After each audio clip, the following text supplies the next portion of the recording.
ఏందిరా ఏమన్నావు? నేను నీ కొడుకును కాబట్టి నీ లెక్క అయినా అని మాట్లాడుతున్నావు.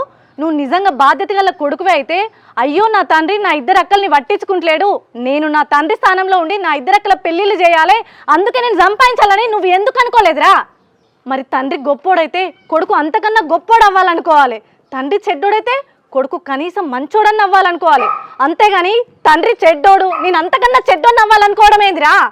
అత్త, మీ మేలు జన్మలో మర్చిపోలేను. మా అమ్మ లేని లోటు నువ్వు తీరుస్తున్నావు. మా అమ్మ బతికున్నప్పుడు మా నాన్న తాగి తిరిగి మమ్మల్ని పట్టించుకోకుండా ఎంతో బాధ పెట్టేటోడు. అవన్నీ మా అమ్మ నీకు తప్ప ఎవరికి చెప్పుకునేది కాదు.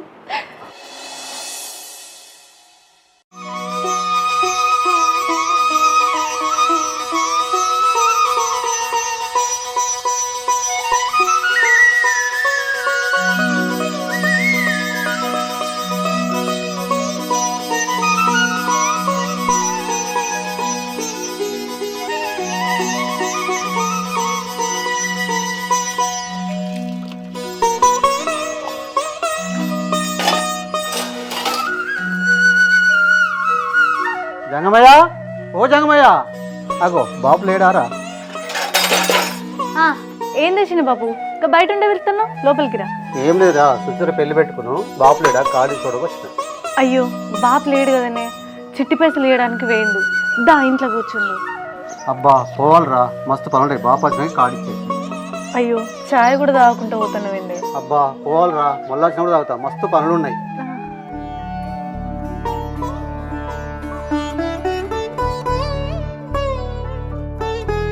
మల్లేవలాలు పెళ్లి కార్డు తీసుకొచ్చింది.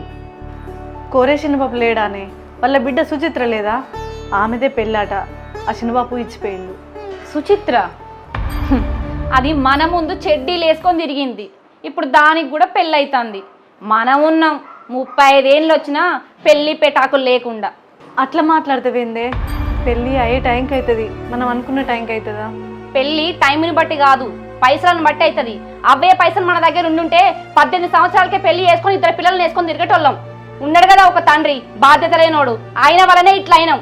రాని ఇంటికి వచ్చినాక చెప్తా ఆయన సంగతి.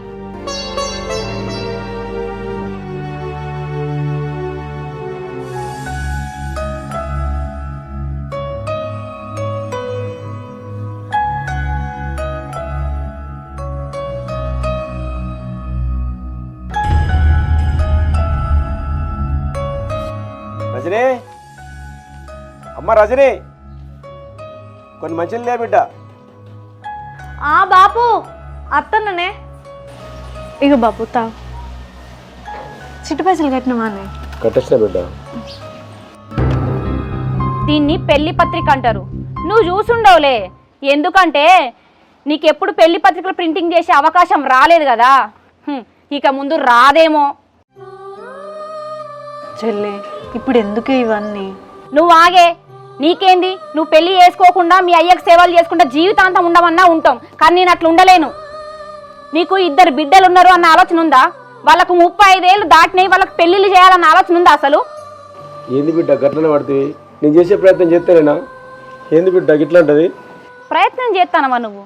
ఎప్పటి నుంచి చేస్తానవయ్యా? లాస్ట్ 2 సంవత్సరాల నుంచి చేస్తానవు. అంతకుముందు ఏం చేసినావు? మాకు పెళ్లి చేసే టైంలేమో చేయలేదు, ఇప్పుడేమో సంబంధాలు దొరుకుతలేవంటావు. అమ్మ బతుకున్నప్పుడు రోజు తాగి తిరగటోనివి, అప్పుడు గుర్తుకు రాలే బిడ్డలు ఉన్నారు బాధ్యత ఉన్నదని. ఇప్పుడేమో చెప్తాండు ప్రయత్నం చేస్తానా అని. నాకోటి తెలవకడుగుతా బాపు, నీలాంటి బాధ్యత లేనోడు పెళ్ళెందుకు చేసుకోవాలి? చేసుకున్నా కూడా పిల్లల్ని ఎందుకు కనాలి? కానీ మమ్మల్ని ఎందుకు బాధ పెట్టాలి? ఇంత విషం దాగి సావరాదు. బాపు నువ్వేం బాధపడకే, అదేదో కోపంలో అన్నది. అది కోపంలో అన్నా కూడా కరెక్టే అన్నది కదా బిడ్డ. అప్పుడు మీకు పెళ్ళి చేయలేదు, నేను కూడా బాధపడుతున్నారా? కానీ నేను ఎవరు తెలుగుంటే ఏడుస్తున్నారా? మన వయసు పెరిగే కొద్దీ ఏడ్చే శబ్దం కూడా తగ్గుతుందిరా. నా పరిస్థితి కూడా అంతే. అయ్యో బాపు, ఎందుకంత బాధపడతావు నువ్వే? నువ్వు ఇప్పటికైనా మారి మాకు సంబంధాలు చూస్తున్నావు, మాకు అదే చాలు. అదేదో కోపంలో అన్నదే, నువ్వు అవేం పట్టించుకోకు. ఒక్కటి మాత్రం నిజం బిడ్డ, తల్లులందరూ బిడ్డలు పెళ్ళి అంతవరకు బతికుండాలి. లేకపోతే బిడ్డల నోటి నుంచి ఏ మాట వినకూడదు అనుకుంటాడో తండ్రి, అదే మాట వినవలసి వస్తుంది. అట్లా మాట్లాడి బాధపడకు బాబు నువ్వు. మేడం మీరు నన్ను తీసుకుపోతారని కానీ రజనీకి నేను నస్తానంటనా? నస్తావు సంపత్. రజని అందరి అమ్మాయి లాంటిది కాదు. తండ్రి అంటే బాగా ఇష్టము. తండ్రి మాట జవదాటదు. ఖచ్చితంగా నస్తాను. అది కాదు మేడం, మీకు తెలియదు ఏముంది, నాకు అమ్మ నాన్న ఎవరు లేరు కదా, ఉన్నది పిన్ని బాబాయే కదా. నాకు పెళ్ళి కాకపోవడానికి కారణం కూడా నాకు ఎవరు అమ్మ నాన్న లేరని పిల్లనిత్తలేరు. ఇప్పటికీ నా వయసు 36 సంవత్సరాలు. ఇదే అడ్డం పెట్టుకుని రజని కూడా నన్ను పెళ్ళి చేసుకుంటుందో లేదని భయం అవుతుంది. ఇగో సంపత్, అవన్నీ ఏం పట్టించుకోకు. అన్నీ చెప్పే నిన్ను తీసుకుపోతున్నాం. రజని నిన్ను ఖచ్చితంగా నచ్చుతుంది. నువ్వు టెన్షన్ పడ. సరే పద. పదండి పో.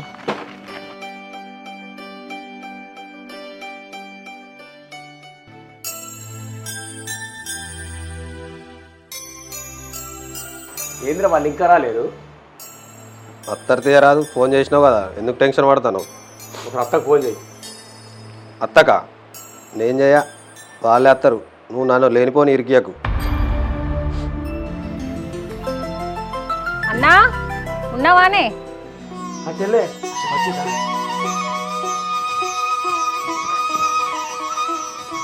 చెల్లె మంచిగున్నారా? బాగున్నావా? బావా ఏం చెల్లెమ్మ దుబాయ్ చిన్న 4 రోజులు అయితే గీయాల నాచుడు. పెళ్లి పిల్లలు తీసుకునే రావన్నా? కాదే అన్న, శుభకార్యం ఏంట పెట్టుకొని వద్దామని రాలేదు. శివ మంచి ఉన్నావారా? మంచిగానే ఉన్నా. ఇంకా మారలే. వాడు ఇప్పుడేం మారుతాడు. దా పావే అన్నప్ప.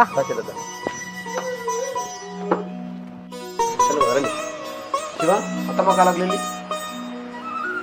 చెల్లెమ్మ కలరు.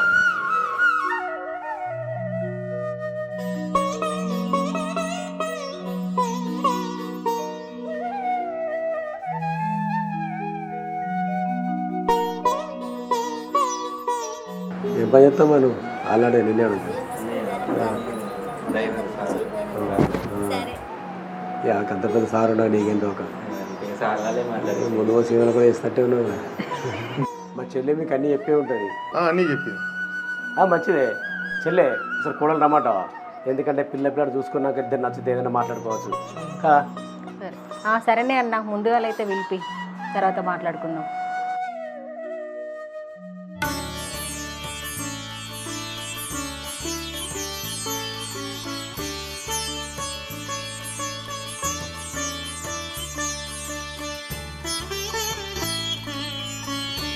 మంచిగా ఉన్నవారా రజని? మంచిగా ఉన్నారా?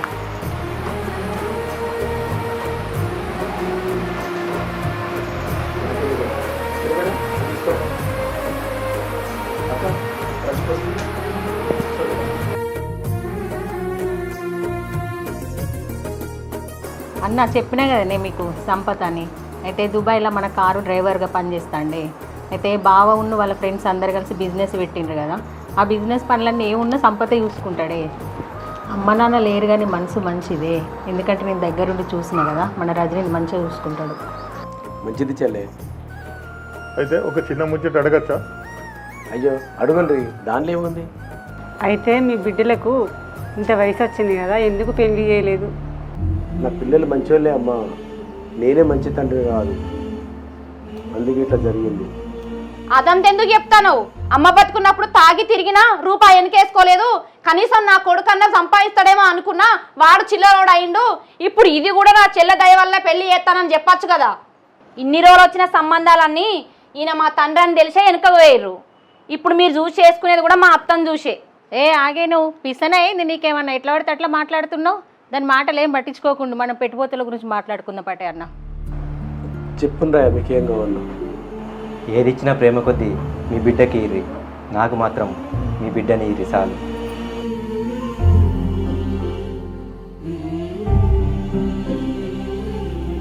ఇంకేం సుష్మిత, అక్కని లోపల తీసుకోవరా ఇక.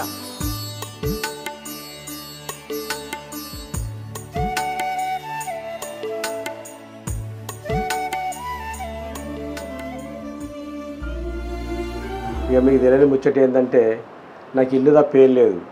ఈ ఇల్లులో 80 లక్షలు ఉంది. ఇది నమ్మి ఒక 40 లక్షలు పెద్ద బిడ్డకి ఇద్దాం అనుకుంటున్నా, ఇంకో 40 లక్షలు చిన్న బిడ్డకి అవుతాయి. ఇప్పుడు చెప్పండి అయ్యా, మీరేమంటారు? అమ్మాయ, నా మనసు తృప్తి పడ్డది. వాళ్ళ కోసం కాకుండా వాళ్ళ పుట్టే పిల్లల కోసమైనా మీరు ఇచ్చే ఆస్తి పనిచేస్తుంది. మేడం, నాకు బతుకుదేరు ఇచ్చిందే మీరు. అసొంటిది మీ ఇంటి పిల్లలు పెళ్లి చేసుకుంటా కట్నం గురించి మాట్లాడు నాకు కొంచెం ఇబ్బంది అనిపిస్తుంది. జర ఏమనుకోకండి. మేడవేంటి సంపతు, ఇక పిన్ని అని పిలువు.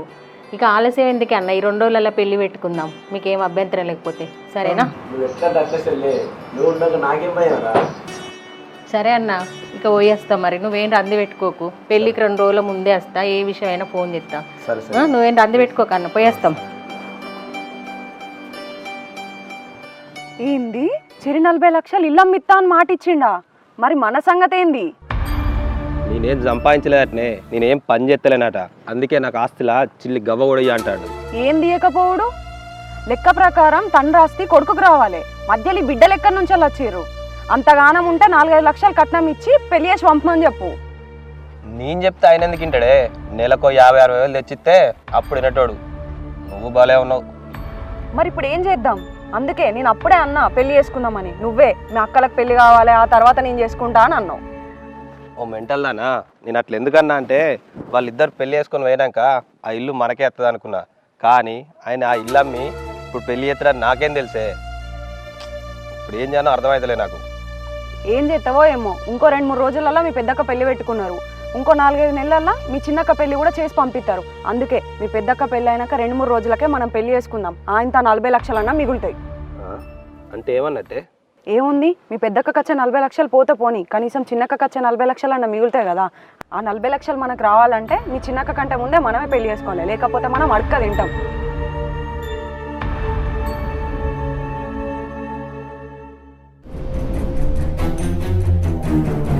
బాపు బాపు బయటికి రావే. బాపు ఏమైందిరా? ఏంది గట్లడుతున్నావు? నాది ఒర్రులే కనిపిస్తుందా? నీకు ఏం తెలిసే నా బాధ? మంచిగా 40 లక్షలు తీసుకొని పోతున్నావు. 40 లక్షలా? ఏం మాట్లాడుతున్నావురా నువ్వు? ఓహో, నీకు అర్థం కాలేదా? లేక అర్థం కానట్టు నటిస్తానవా? ఏం లేదక్క, పొద్దుగాల బాపు మన పెళ్లికని ఈ ఇల్లు అమ్మి శరి 40 లక్షలు ఇస్తానన్నాడు కదా. లెక్క ప్రకారం వాడు వారసుడు, అది వానికే పోవాలి. అందుకే వాడు గంతగానం ఫీల్ అవుతాడు. మరి అంతే కదా, ఆయన ఎవరిని అడిగి మాట ఇచ్చిండు? ఏదో కట్నం అంటే 5-10 లక్షలు ఇచ్చి పంపించాలి, కానీ మొత్తం ఇల్లు కిల్లే మీకే రాసిస్తే నేను పోవాలి. అరే నిన్ను అడగాల్సిన అవసరం లేదు, అది సంపాదించింది మా నాన్న, అది కాపాడింది నా భార్య. అయితే కొడుకుగా ఆస్తి మీద హక్కు నాకుంటది, వీళ్ళకి కాదు. అరే నువ్వు నాకు పుట్టినవన్న ఒక్క కారణం కాకుండా ఆ ఇల్లు నీకు ఎందుకు రాసినో చెప్పురా, నీకే రాసిస్తా. ఏంది నాన్న, ఎప్పుడైనా నాతో కూర్చొని మాట్లాడినావా? అసలు నువ్వు ఏమైదావు అనుకుంటున్నావు, ఏం చదువుతున్నావు, ఎటు పోతున్నావు, ఏం అడిగినావా? అడగలేదు. ఇప్పుడేమో సడన్గా ఆస్తి మొత్తం వాళ్ళకి రాసిస్తా అంటున్నావు. నేను నీ కొడుకును కాబట్టి నీ లెక్క తయారైనా. అందుకే అంటారా, నేను తిట్టే ముందు 1కి 10 సార్లు నన్ను నేను తిట్టుకొని నేను తిడుతున్నా. ఏం లేదురా, నీ పెద్దకు ఒక 10 లక్షలు, నీ చిన్నకు 10 లక్షలు సంపాదించుకొని తీసుకోరా, అప్పుడు ఇల్లు నీకే రాసిస్తాపో. ఏంది నాన్న, తెలివిగా మాట్లాడుతున్నావా? నన్ను కాదని వాళ్ళకి కానీ ఆస్తి రాసిచ్చినావు అనుకో, కన్న తండ్రి అని కూడా చూడా. ఏంద్రా ఏమన్నావు? నేను నీ కొడుకును కాబట్టి నీ లెక్క అయినా అని మాట్లాడుతున్నావు. నువ్వు నిజంగా బాధ్యత గల కొడుకువే అయితే, అయ్యో నా తండ్రి నా 2 అక్కల్ని పట్టించుకుంటలేడు, నేను నా తండ్రి స్థానంలో ఉండి నా 2 అక్కల పెళ్ళిళ్ళు చేయాలి, అందుకే నేను సంపాదించాలని నువ్వు ఎందుకు అనుకోలేదురా? మరి తండ్రి గొప్పోడైతే కొడుకు అంతకన్నా గొప్పోడు అవ్వాలనుకోవాలి, తండ్రి చెడ్డోడైతే కొడుకు కనీసం మంచోడని అవ్వాలనుకోవాలి. అంతేగాని తండ్రి చెడ్డోడు నేను అంతకన్నా చెడ్డోని అవ్వాలనుకోవడం ఏందిరా? అసలు ఆస్తులు వారసత్వంగా పంచేయాలన్నోని చెప్పు తీసుకొట్టాలి. తల్లిదండ్రులు కొడుకులకు ఆస్తులు కాదురా, చదువు, బుద్ధి, సంస్కారం ఇవి పంచాలి. అంతేగాని ఆస్తులు అనాథాశ్రమాలకు రాసేయాలి. కోట్లు సంపాదించిన కొడుక జులైగా తిరుగు ఎంజాయ్ చేయడం అస్సలు కరెక్ట్ కాదు. ఏ కట్నం గురించి అంటావా? ఏ కన్న తండ్రి అయినా కట్నం ఎందుకు ఎక్కువ తెలుసా? కట్టుకున్నోడు నా బిడ్డను మంచిగా చూసుకోవాలి అని. ఇప్పటికే మాకు 30 సంవత్సరాలు దాటిపోయినాయి, కనీసం ఎక్కువ కట్నం ఇత్తనన్నా చేసుకున్నోడు మంచిగా చూసుకుంటాడని. అంతే తప్ప నిన్ను ముంచి మాకు ఎక్కువ కట్నం ఇవ్వాలని కాదు. ఒక్కటి గుర్తుపెట్టుకో, మగాడు సంపాదించకపోతే బయట ప్రపంచమే కాదు ఇంట్లో వాళ్ళు కూడా విలువివ్వరు. కొడుకు పేదోడైతే కన్న తల్లిదండ్రులకు కూడా నచ్చరు. నాన్న పా, చీకడైంది, అన్నం తిందు, నువ్వు రావే.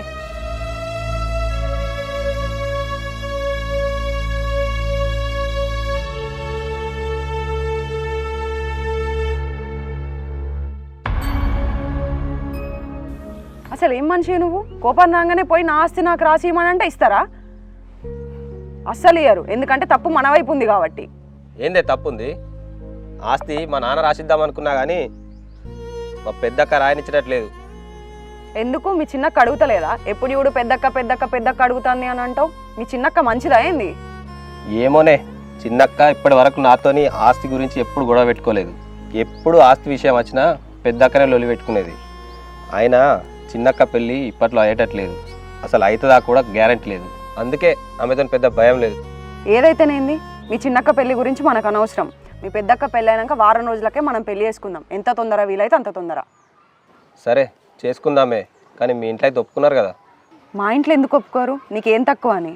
ఆ ఇల్లు ఇప్పుడు 80 లక్షలు పలుకుతుంది. ఇంకో 2-3 ఏళ్ళు అయితే 2-3 కోట్లు ఉంటుంది. మళ్ళీ నువ్వు కట్నం కూడా తీసుకుంటలేవు. మా వాళ్ళకి నువ్వు అంటే మస్తు ఇష్టం. సరే నేను పోతున్నా. మరి గుర్తుపెట్టుకో, మీ అక్క పెళ్ళి అయినాక వారం రోజులలో మనం పెళ్ళి చేసుకోవాలి.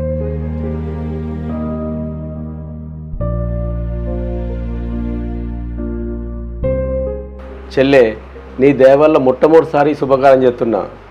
నువ్వే లేకపోతే అసలు ఈ పెళ్లి చేసేవన్నో కాదు. చిచి అంత పెద్ద మాటలు ఎందుకే అన్న? కనీసం ఇప్పటికైనా మారి మేము చెప్పినట్టు వింటానవా? జాలు మాకు.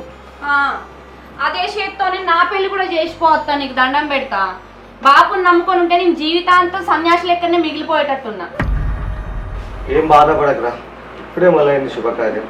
ఇప్పట్లో అన్నీ మన ఇంట్లో శుభకార్యాలు. అవునే అన్న, అప్పు కోసం బయట తిరుగుతున్నావట. అంటే మేము లేవనుకున్నాం ఏంది? మరి ఏం చేయమంటావు చెల్లె? మేము వదిన బతుకున్నప్పుడు 2 జాల చిట్టీలు వేసింది. అది దీని పెళ్లి వారికి ఎత్తుకోమన్నది. ఇంకో 4-5 లక్షలు తక్కువ పడతట్టున్నాయి. బయట అడిగినా ఇస్తారో లేదో చూడాలిగా. సరేనే అన్న, నీ ప్రయత్నం నువ్వు చెయ్యి. మేము కూడా ఒక చెయ్యి ఎత్తాం. కానీ ఖచ్చితంగా పెళ్ళి మాత్రం బ్రహ్మాండంగా చేద్దాం. సరేనానే? అత్త, నీ మేలు జన్మలో మర్చిపోలేను. మా అమ్మ లేని లోటు నువ్వు తీరుస్తున్నావు. మా అమ్మ బతికున్నప్పుడు మా నాన్న తాగి తిరిగి మమ్మల్ని పట్టించుకోకుండా ఎంతో బాధ పెట్టేటోడు. అవన్నీ మా అమ్మ నీకు తప్ప ఎవరికి చెప్పుకునేది కాదు. నువ్వు మా అమ్మ బాధను అర్థం చేసుకొని మా నాన్నని అడిగితే ఒక్కరోజు కూడా మా నాన్న నీ మాటకు విలువిచ్చింది లేదు. తోడబుట్టిన చెల్లని కూడా చూడకుండా నిన్ను ఎట్లా పడితే మాట్లాడినా కూడా అవేవి మనసులో పెట్టుకోకుండా ఇప్పుడు మేమైపోతామో అని ఆలోచించి మాకు అమ్మలాగా నువ్వు ఒక జీవితాన్ని నిలబెట్టడానికి వచ్చినావు. నువ్వు అవన్నీ పట్టించుకొని ఇప్పుడు ఎగతాళి చేసి నవ్వచ్చు. మా జీవితం ఏమైపోతుందో అని ఒక ఆలోచనతోనే నీ పెద్ద మనసు వేసుకొని మాకంటూ జీవితాన్ని ఇవ్వడానికి వచ్చినావు. నీ మేలు జన్మలో మర్చిపోలేనత్త. ఏ పిස්සనారా రజని, ఎందుకు ఏడుస్తున్నావురా? మేము లేమారా? మంచిగా చేద్దాం, నువ్వు ఏడవకు, బాధపడకు. అవురా శివ, నిన్నేమో బాగా మాట్లాడినావట, నాకు అన్న ఫోన్ చేసి చెప్పిండు.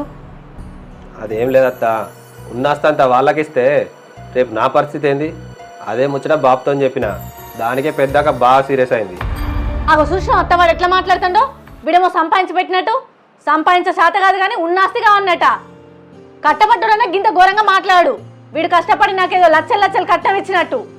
అరే శివ, ఫస్ట్ అయితే ఈ కార్యం ఒడ్డెక్కని, మనం తర్వాత మాట్లాడుకుందాం. మంది ముందుకు ఇట్లాంటి పంచాయతీలు పెడితే మన ఇజ్జతే పోతుందిరా. సరే అత్త, నేనంటే ఊకుంటా కానీ రేపు నాకు పెళ్ళి అవుతుంది, నాకు పెళ్ళం వస్తుంది. ఇప్పుడు దానికేం సమాధానం చెప్తారు? చెప్పుకోరిగా. అబ్బో నీ పెండ్లాం, దాని మొగడు ఏం సంపాదించిండని వచ్చి అడుగుతుందిరా. ఏ రాని వచ్చి అడగనైతే అడగని, దాన్ని చిక్కబట్టి బయటికి నూకెత్తా. దానికంటే ముందు నువ్వే దానికి ఎగేసి చెప్పేటట్టున్నావు కదరా. నీకు శాత కాక దాంతో అడిగి పారా లొల్లి ఎందుకు లొల్లి పాడు కానీ పారనం పెడతా పాపిద్ద శైలజ పారా లేచి పా.